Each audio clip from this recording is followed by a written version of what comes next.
adultos que pudieran dar clases para niños.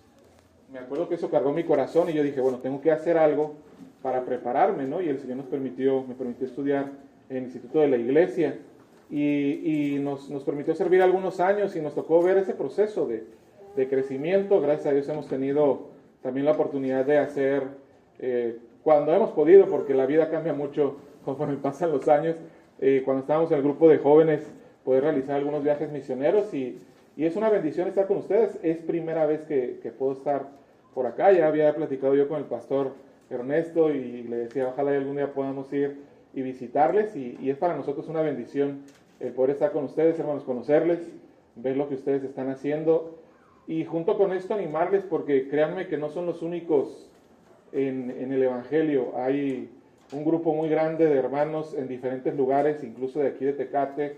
En Tijuana hay diferentes congregaciones que nos reunimos todos los domingos a la misma hora para escuchar la escuela dominical, luego para escuchar la predicación. Y precisamente al respecto de eso me gustaría compartir en las Escrituras, y doy gracias a Dios por el privilegio que el Señor me da de compartir con ustedes la Biblia. Antes de comenzar y de ir a la Biblia, también quiero dar gracias a Dios que me acompaña mi esposa el día de hoy, la hermana Eule, la hermana que está ahí atrás. Es mi esposa, ahí abajo está nuestro pequeño y podemos estar aquí con ustedes visitándoles. Vayan a sus Biblias, por favor, en Mateo capítulo 16. Mateo 16, en sus Biblias. Y vamos a leer los versículos 21 al 28. El Señor Jesús ya había comenzado su ministerio y se relata aquí un pasaje relevante para los discípulos, porque el punto que se trata en este pasaje, y probablemente sus Biblias tengan encabezados, y va a notar usted que ahí arriba del versículo 21 viene un encabezado con un subtítulo que dice Jesús anuncia su muerte. Es muy probable que esta haya sido la primera ocasión en la cual el Señor anunció que iba a morir. O sea, el propósito por el cual había descendido a la tierra era morir por nuestros pecados. Entonces los discípulos, la gente que le escuchaba, le va a tocar escuchar por primera vez eso. Y dentro de esta narrativa encontramos una enseñanza muy, muy enriquecedora para nosotros y muy retadora para cada uno de nosotros como cristianos, y sobre eso vamos a meditar en la Escritura. Dice el capítulo 16 de Mateo, léalo por favor ahí con su vista a partir del verso 21. Desde entonces comenzó Jesús a declarar a sus discípulos que le era necesario ir a Jerusalén y padecer mucho de los ancianos, de los principales sacerdotes y de los escribas, y ser muerto y resucitar al tercer día. Entonces Pedro, tomándolo aparte, comenzó a reconvenirle diciendo, Señor, ten compasión de ti, en ninguna manera esto te acontezca. Pero él, volviéndose, dijo a Pedro, quítate delante de mí, Satanás, me eres tropiezo, porque no pones la mira en las cosas de Dios, sino en las de los hombres.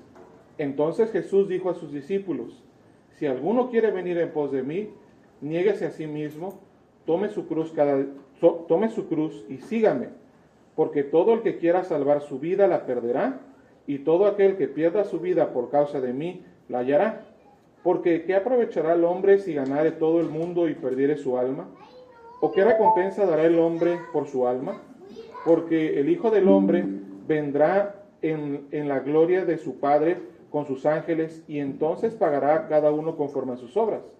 De cierto os digo que hay algunos de los que están aquí que no gustarán muerte hasta que hayan visto al Hijo del Hombre viniendo en su reino. Hasta ahí la lectura. Acompáñenme en oración para comenzar la enseñanza de hoy. Señor, te damos muchas gracias por la oportunidad que nos das de poder estar en la iglesia, poder tener un lugar donde reunirnos, poder tener también, Señor, la Biblia delante de nosotros, tu palabra, que es tan necesaria para nuestro crecimiento espiritual. Y también, Señor, te damos gracias porque pones en nosotros el deseo de estar en este lugar. Y te pido, Señor, que ahora que nos exponemos a tu palabra, ahora que nos presentamos para escuchar la enseñanza, te pido que cada uno de nosotros podamos estar atentos a lo que tú quieres trabajar en nosotros, a lo que tú quieres obrar, y que la enseñanza, Señor, de acuerdo a tu santa voluntad y a tu propósito, venga a retarnos, a ayudarnos a tomar decisiones firmes para tu gloria, de acuerdo, Señor, a tu santa voluntad. Bendice la predicación, quita de mí cualquier cosa que pueda no venir de ti, Señor, y permíteme poder expresar correctamente, trazar correctamente tu palabra. Te lo pedimos en el nombre del Señor Jesús. Amén. La sociedad, hermanos, en la que usted y yo nos desarrollamos, está sin duda alguna, está evidentemente caracterizada por ser poco comprometida. Es decir, la gente que está a nuestro alrededor, incluso muchos de nosotros, tenemos la característica de no querer comprometernos con nada ni con nadie. Pero, ¿cómo podemos darnos cuenta de eso? ¿Cómo es evidente esta característica en la sociedad de nuestro entorno? ¿Qué le parece el número o el dato referente a los divorcios en nuestro país? En México es verdaderamente alarmante la cantidad de personas, la cantidad de parejas que se divorcian. También es verdaderamente preocupante la cantidad de parejas que prefieren vivir en unión libre antes de contraer el compromiso del matrimonio. ¿Qué le parece el abandono infantil? En México las cifras son verdaderamente preocupantes acerca de padres que abandonan su familia, que dejan a los niños en el DIF o en diferentes casas hogares. ¿Qué le parece la deserción escolar? Bueno, como soy maestro tengo que decir esto. La deserción escolar es un asunto que abarca o que preocupa a las autoridades educativas del país. ¿Qué es la deserción escolar? Es que los niños desde preescolar hasta los jóvenes en edad universitaria son muy pocos los que terminan su educación porque abandonan la escuela a la mitad, dejan las cosas a medias por falta de compromiso. Lo mismo sucede con el trabajo, con las deudas, en la política. Vivimos, hermanos, en medio de una sociedad en la que el compromiso está muy lejos de ser una característica nuestra. Y lo que es todavía más preocupante, además de la realidad contextual que hay en nuestro país, es que en muchas de nuestras iglesias, las congregaciones, las iglesias están llenas de cristianos que nos hacemos llamar hijos de Dios, pero que no nos queremos comprometer con el Señor.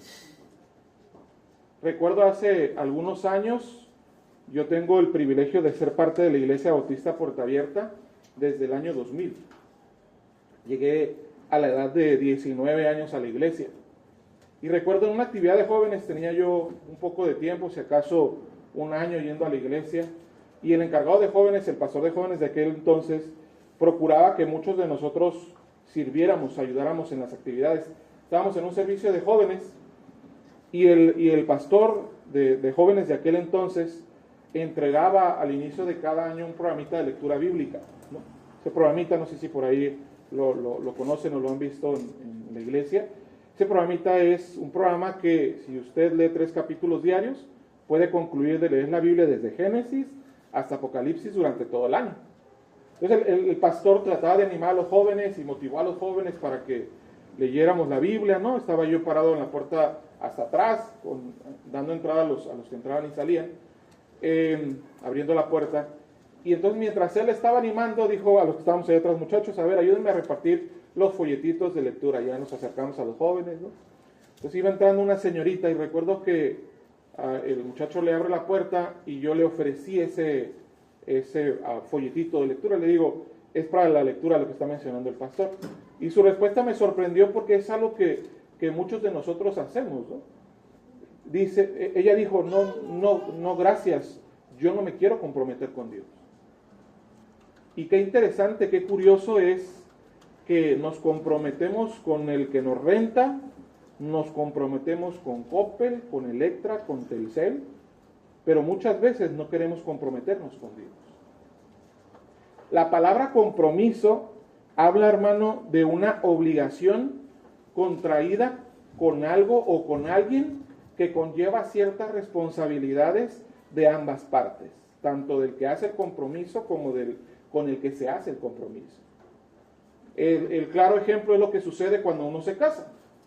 Cuando un hombre se casa con su mujer, adquieren un compromiso de fidelidad, de amor, de respeto, y lo mismo sucede con un trabajador. Cuando entra a un lugar le hacen firmar un contrato donde adquiere un compromiso, el estudiante cuando se inscribe a la escuela, y así los diferentes contextos que tenemos acerca del compromiso a nuestro alrededor. Pero quiero que vea conmigo el pasaje que acabamos de leer para hablar, hermano, y eso es lo que el Señor Jesucristo va a hablar en este tema, en este pasaje que acabamos de leer en Mateo 16. El relato nos lleva al momento en el cual el Señor, desarrollando su ministerio, como les decía al inicio, va a darles a sus discípulos, estoy en Mateo 16, va a darle a sus discípulos la noticia, la mala noticia, porque vaya, contextualmente que a los discípulos les dijeran, voy a morir, que les dijera a su maestro, imagínense la reacción de ellos, ¿no? O sea, la preocupación que seguramente vendría sobre sus vidas. Les va a dar la noticia, dice el versículo 21, desde entonces Jesús comenzó a declarar a sus discípulos que era necesario ir a Jerusalén, padecer mucho de los ancianos y de los principales sacerdotes y de los escribas, y ser muerto y resucitar al tercer día. Seguramente la reacción de ellos fue que se preocuparon. El maestro que estaba haciendo milagros y que era quien les dirigía en la forma en la cual debían de comportarse, lo que debían de hacer, el cómo hacer las cosas, el qué sí estaba bien y qué estaba mal, estaba diciendo, voy a morir al tercer día, pero voy a resucitar. Pero a los discípulos no les gustó la noticia. Tan es así que vea lo que dice el versículo 22, la reacción de Pedro. Ese Pedro caracterizado por ser impulsivo, ¿verdad? Con sus actos y sus palabras. Dice el versículo 22, entonces Pedro, tomándolo aparte, comenzó a reconvenirle. Pedro se atrevió a llamar la atención al Señor. Comenzó a reconvenirle diciendo, Señor, ten compasión de ti mismo. En ninguna manera esto te acontezca. Pedro le dice, Señor, ¿pero para qué eso? Mira qué bien estamos aprendiendo aquí. Mira cómo estamos creciendo en las cosas de Dios. ¿Por qué debes cumplir con algo que no va a ser de beneficio para nosotros? Pedro estaba pensando solamente en sí mismo. De tal manera que la respuesta del Señor fue dura. El verso 23, vea lo que dice el 23. Pero él volviéndose, o sea, el Señor vuelve su rostro a Pedro y le dice lo siguiente, quítate de delante de mí, Satanás. ¡Qué fuerte! Dice, porque me eres tropiezo, porque no pones la mira en las cosas de Dios, sino en las de los hombres. ¿Qué le está diciendo el Señor Jesucristo en esta frase? Cristo le está diciendo a Pedro, mira Pedro, no estás entendiendo cuál es el propósito mío al estar en esta tierra. Yo vengo a la tierra a cumplir con el propósito de morir por todos los pecadores. Y Pedro estaba haciendo un tropiezo para eso. Por eso se atreve a decir el Señor, eres un seguidor, estás siguiendo lo que Satanás quiere que sigas. Yo vengo a cumplir mi propósito aquí en la tierra. Y lo que va a decir a continuación, y eso es lo que vamos a meditar brevemente en el pasaje, en el verso 24, lo que va a decir a continuación, hermano, es por supuesto lo que el Señor trata de decirle a Pedro. El Señor le trata de decir a Pedro, Pedro, tú necesitas comprometerte con las cosas de Dios. Amén. Lo que tú necesitas es tener verdaderamente un compromiso con Cristo. Para que no pongas tu mirada aquí en la tierra, sino pongas tu mirada en el cielo. Y entonces, hermano, en el versículo 24, un versículo muy breve, muy corto, con palabras bien contundentes y tremendas, encontramos esto. Encontramos las características que debe comprender a un cristiano comprometido. Por encima, hermano, de nuestro contexto como mexicanos, que hay que luchar con ciertas partes que nos forman como cultura, usted y yo necesitamos comprometernos con el Señor. No con el pastor, no con el hermano que va a predicar, no con el hermano que está ayudando. No, nuestro compromiso es con Cristo. Y si estamos aquí en un lugar como este, reunidos, es porque verdaderamente nuestro compromiso debe ser con el Señor. Y note lo que dice el verso 24, para explicar brevemente estos detalles. Versículo 24. Entonces Jesús dijo a sus discípulos, entonces le llama la atención a Pedro y le dice, quítate delante de mí, Satanás, porque me eres tropiezo, porque no pones las cosas, no pones tu mirada en las cosas de Dios, sino en las de la tierra, en las de este mundo, ¿no? Y entonces voltea a ver a todos sus discípulos y les da esta tremenda enseñanza. Les dice, si alguno quiere venir en pos de mí, esta frase primeramente, antes de decirles lo que les va a decir, esta frase primeramente, hermano, es una invitación bien amable y sencilla de parte del Señor. Y ojo, quiero decirle esto, el Señor no obliga a nadie. La decisión nuestra de comprometernos con Él es voluntaria. Es voluntaria. De tal forma que si usted y yo nos comprometemos con el Señor y hacemos las cosas que Dios nos manda bajo ese compromiso, ¿quiénes son los únicos beneficiados? Nosotros mismos. Pero si usted voluntariamente decide no comprometerse con el Señor, esa es su decisión. Tiene que saber que las consecuencias propias de nuestras decisiones vienen sobre nosotros por las decisiones que tomemos. La Escritura dice en Proverbios, si fueres sabio, para ti lo serás. Si fueres escarnecedor, pagarás tú solo. Primero el Señor dice, si alguno quiere venir en pos de mí, como diciendo, esto es voluntario. Esto es el que tome la decisión de acuerdo a su criterio. No voy a obligar yo a nadie, está diciendo el Señor. Y dice las tres ideas o los tres requisitos bien claros en la siguiente frase del versículo 24. Primero dice, si alguno quiere venir en pos de mí, niéguese a sí mismo. Esta frase, hermano, de negarse a sí mismo, es una frase que indica renunciar o morir a nuestros gustos, a nuestros deseos, a nuestros anhelos, a nuestros planes que no están de acuerdo con la voluntad de Dios. Da la idea de renunciar voluntariamente a nuestras preferencias, a nuestras inclinaciones que no agradan al Señor. Eso es la primera frase, negarse a sí mismo. De tal manera que en el contexto de la palabra de Dios podemos encontrar en otros pasajes esta misma indicación. Mire, por ejemplo, acompáñeme a Lucas capítulo 14. Allá adelante, después de Mateo, está Marcos y luego Lucas. En Lucas capítulo 14, versículo 33. Lucas 14, 33 dice, así pues, Lucas 14, 33, así pues, cualquiera de vosotros que no renuncia a todo lo que posee, no puede ser mi discípulo. Aquí el Señor Jesucristo es todavía más claro, ¿no? Y dice, si ustedes quieren ser verdaderos seguidores de Cristo, si ustedes quieren ser gente comprometida con el Señor, renuncien a todo lo que poseen.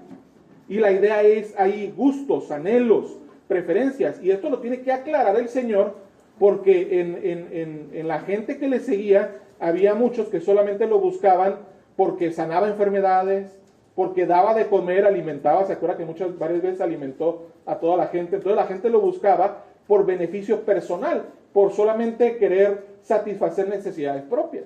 Y el Señor aclara aquí, dice, si alguno quiere ser verdaderamente mi discípulo, debe renunciar a todo lo que posee, a sus gustos, a sus preferencias, a sus deseos, a sus anhelos. Y es todavía más claro lo que dice Tito capítulo 2.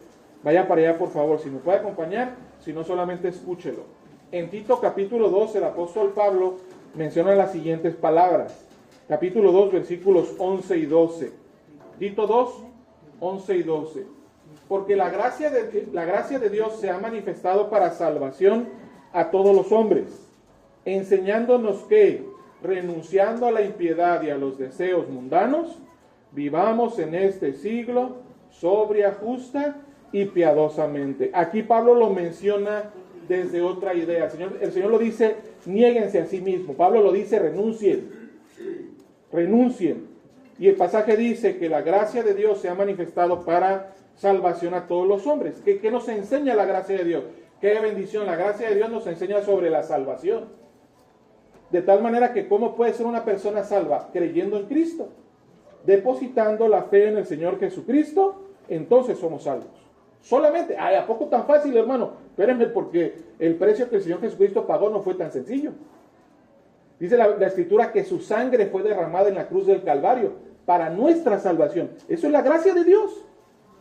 Pero dice la Escritura en este pasaje que la gracia de Dios que nos enseña que debemos renunciar a la impiedad. Renunciando a la impiedad de los deseos mundanos, vivamos en este siglo sobria, justa y piadosamente. ¿Le ha tocado renunciar a algún trabajo, hermano? ¿Qué pasa cuando usted tiene un compromiso con el trabajo y por alguna razón necesita moverse de ciudad, necesita moverse de colonia o simplemente ya no está a gusto en ese trabajo? ¿Qué es lo que hace? Una carta de renuncias. Y en la carta de renuncia usted dice, no más, ya no trabajo yo aquí. Y entonces el compromiso que usted tenía de ir todos los días de 7 de la mañana a las 5 de la tarde, de lunes a viernes, de estar puntual, de hacer un proceso específico en su trabajo, de tener estos horarios de descanso, de cumplir con ciertos requisitos que la empresa le demandaba, ya no tiene ningún compromiso con ellos. Porque ¿qué hace? Renuncia. Y eso es, hermano, precisamente lo que el Señor Jesucristo nos manda a nosotros para comprometernos con Él. Que renunciemos a la impiedad. Mire, allá en la misión precisamente les decía que nosotros estuvimos un tiempo ayudando en la misión Bautista Palabra de la Verdad en el Pípila. Había un hermano que se convierte al Señor y cuando los hermanos fueron a visitarlo para testificarle, para hablarles de la palabra de Dios, este hermano entrando a su casa, luego en el patiecito, tenía un altar a la Virgen de Guadalupe. Un altar grande a la Virgen de Guadalupe. Entonces entran los hermanos, el hermano Juanito, ahí se llama el hermano, todavía es un hermano que se congrega allí en la misión del Pípila. El hermano Juanito los deja pasar, les llama la atención que había personas en la calle hablando de la palabra, los deja pasar, el hermano Ariel, un hermano de la iglesia, le presenta el evangelio, el hermano Juanito se convierte al Señor, pero mire hermano, se convierte a de veras. Y entonces una de las preguntas que él hizo a los hermanos que estaban trabajando con él, que lo estaban discipulando, es si podía tener todavía ese altar de la Virgen de Guadalupe. Y los hermanos le enseñaron por la Biblia que esos actos son idólatras. El hermano que les testificó, el hermano Ariel, le dice, da testimonio de que él creía que él iba a querer seguir teniendo su altar ahí. Al siguiente sábado de cuando le dijeron eso, llegaron a su casa y encontraron que todo el altar estaba destruido. Porque el hermano Juanito entendió que convertido al Señor había cosas que tenía que dejar. Se comprometió con Cristo. ¿Qué hace un cristiano comprometido? Deja, abandona lo que debe dejar. No es una cosa en la iglesia y cuando regresa a su casa sigue siendo el mismo pecador, blasfemo, desobediente, idólatra. Si está convertido con el Señor, está en serio. Y llegan los hermanos con el hermano Juanito y dice el hermano Ariel que le preguntó, oye hermano, ¿qué pasó? Y dijo que le contestó el hermano Juanito, pues es que yo ya me convertí al Señor de a de veras. Y quiero hacer las cosas delante de Dios como Él manda. Él renunció. El cristiano comprometido ya no dice groserías, porque ya renunció a ella. Ya se convirtió al Señor, entendió que está mal, entonces ya no lo hace, hermano. El cristiano comprometido es aquel que deja, abandona completamente los vicios. El que verdaderamente es de Cristo ya no está metido en alcohol, en cigarro, en drogas y en todos los vicios actuales que lamentablemente hay en nuestros días. ¿Sabe por qué, hermano? ¿Sabe por qué? Porque nos comprometemos verdaderamente con el Señor. Ojo, no con el pastor, no con un hermano, no, es con el Señor. Y las cosas que ahora son diferentes, por cuanto somos de Cristo, el Señor pide de nuestras vidas cosas diferentes, para ya no seguir la misma vida que seguíamos antes. Y lo mismo sucede con las prácticas que tenemos, ¿verdad? De fiestas mundanas, de música mundana. Lo mismo sucede con el trato con la familia, hermano.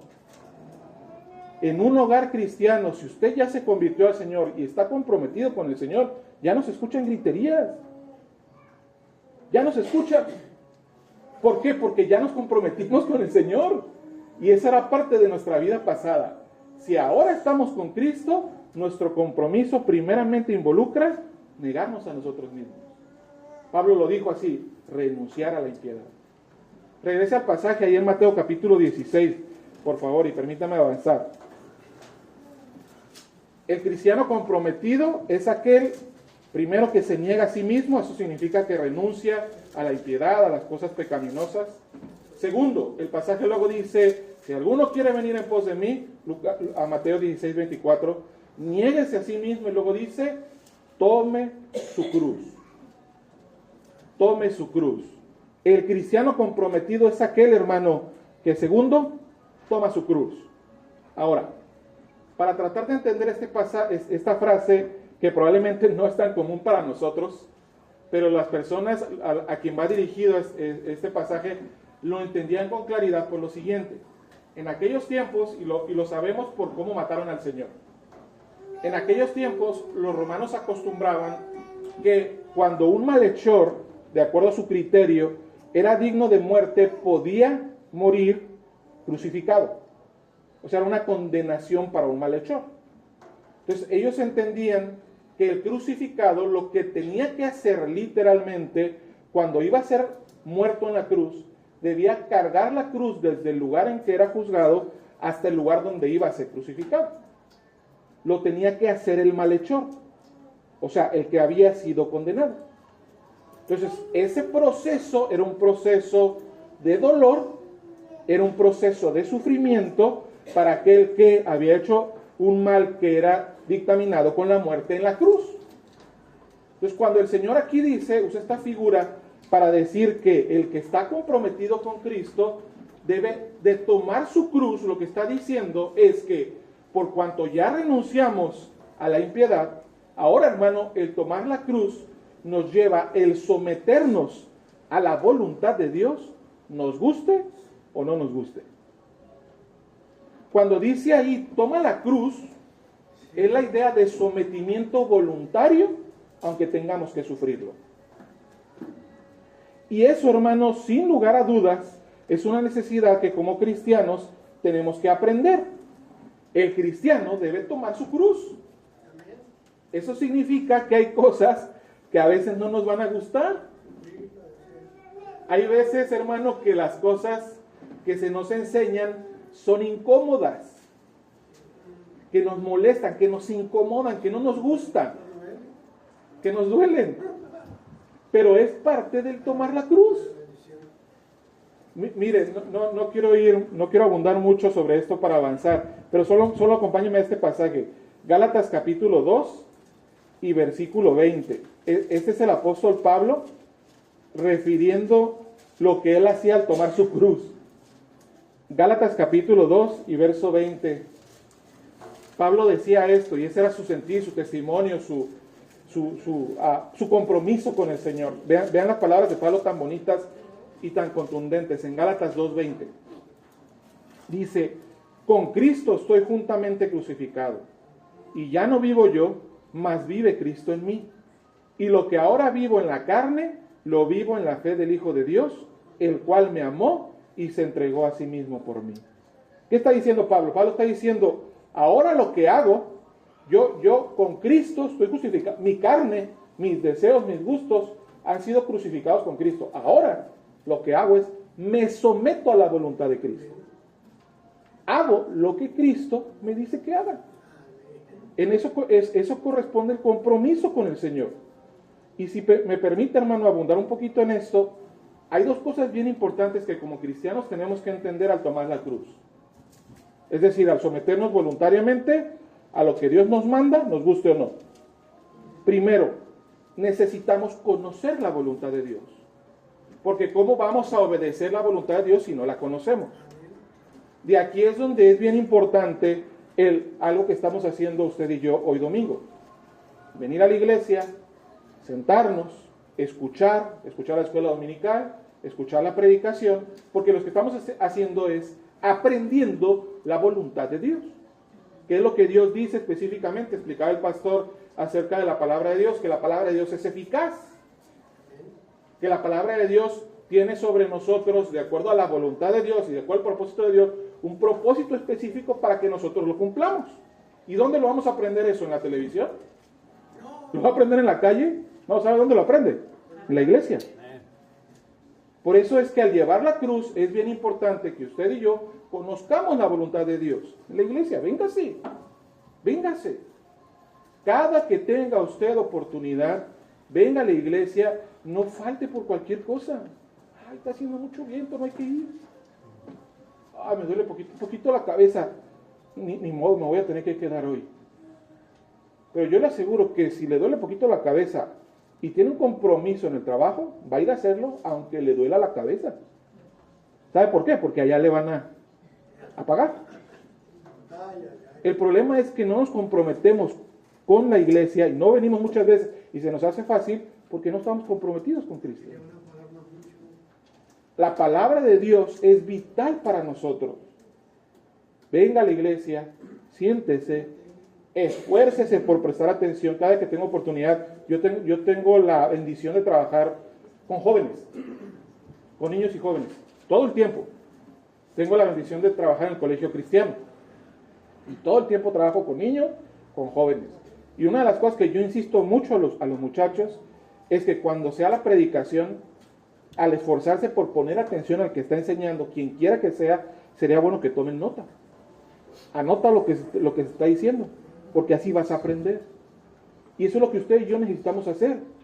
¿Por qué? Porque cuando uno toma nota, no dibujar al predicador, ¿verdad? No, eso no lo hagan.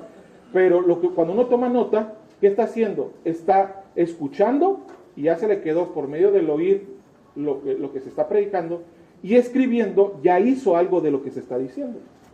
Y eso es más fácil para nuestro entendimiento, el que se nos quede lo que se está enseñando acerca de la palabra de Dios.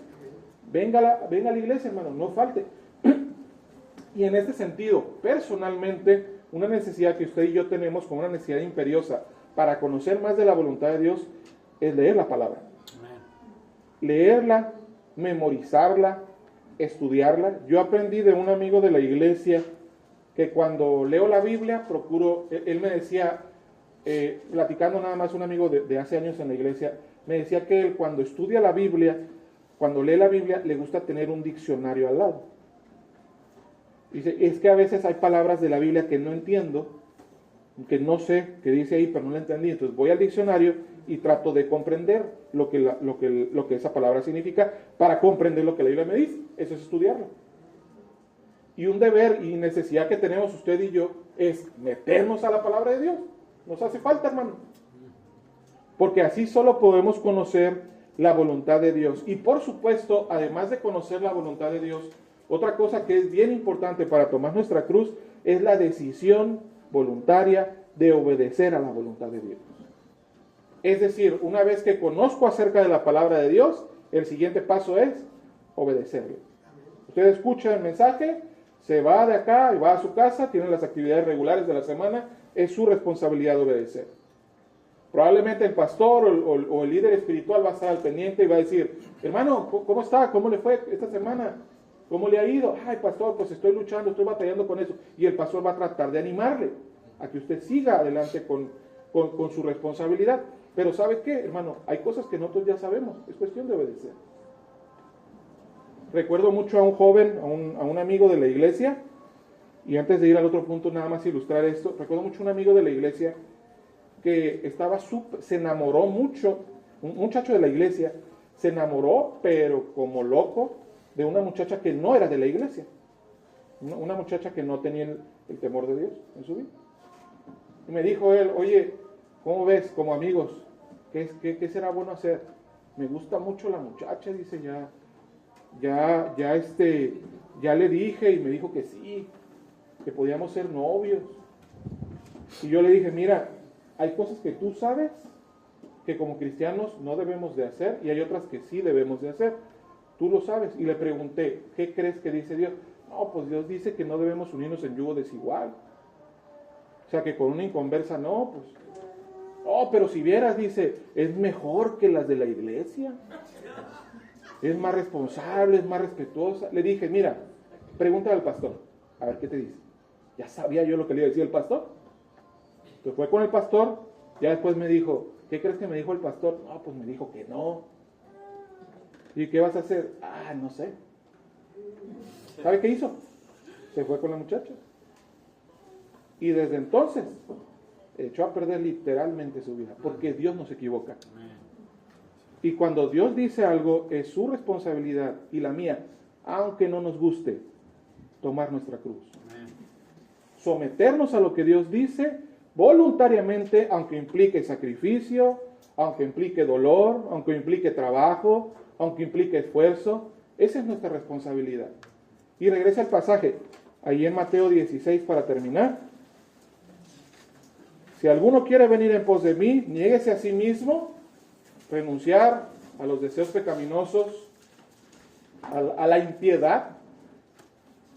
Segundo, tome su cruz.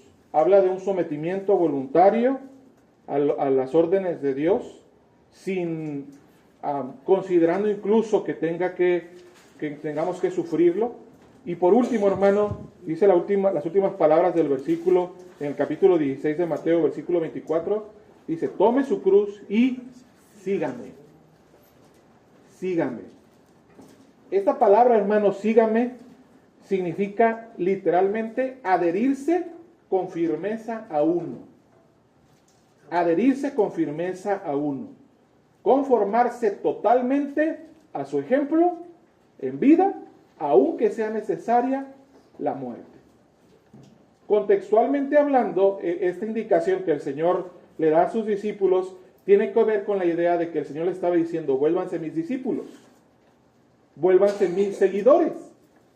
Esto implicaba, y esto estoy hablando contextualmente del pasaje, contextualmente implicaba que el seguidor debía en todo tiempo estar con su maestro, seguir sus pláticas y su ejemplo de que lo que él decía o lo que él realizaba.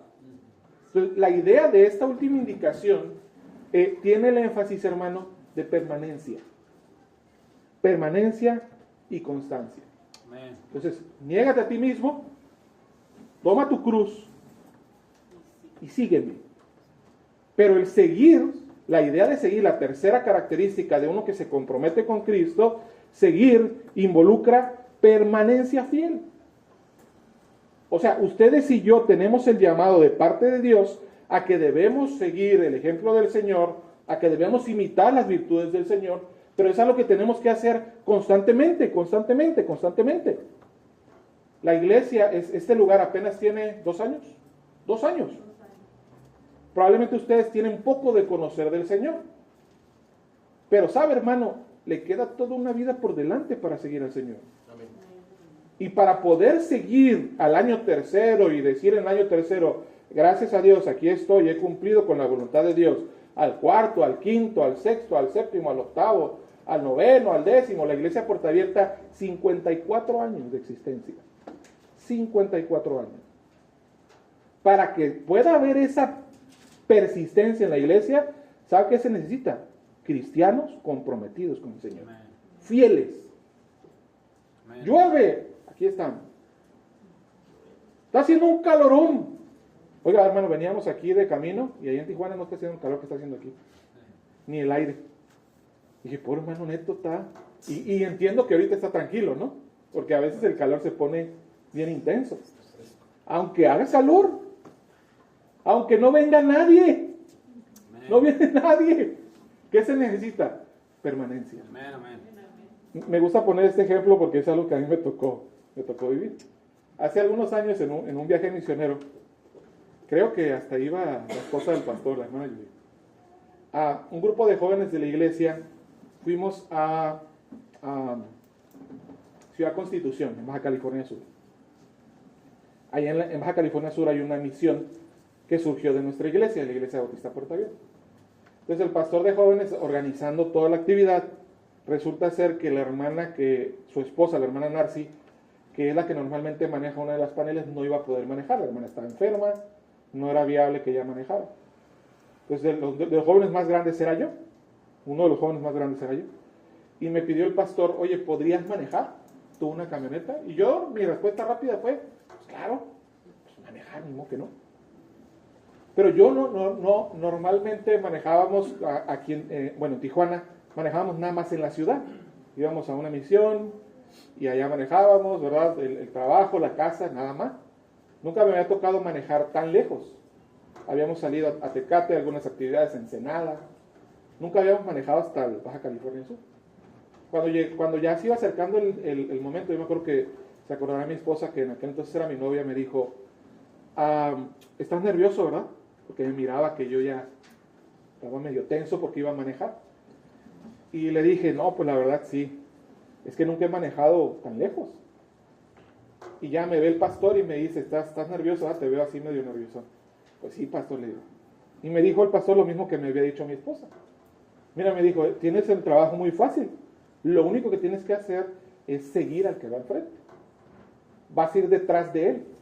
Y sí, cuando nos acomodamos y todo, el pastor me dijo, te subes a la camioneta, te vas detrás de mí. Si yo veo, dice, y yo le voy a pisar, pero si yo veo que te quedas muy atrás, le voy a bajar, pero tú le pisas.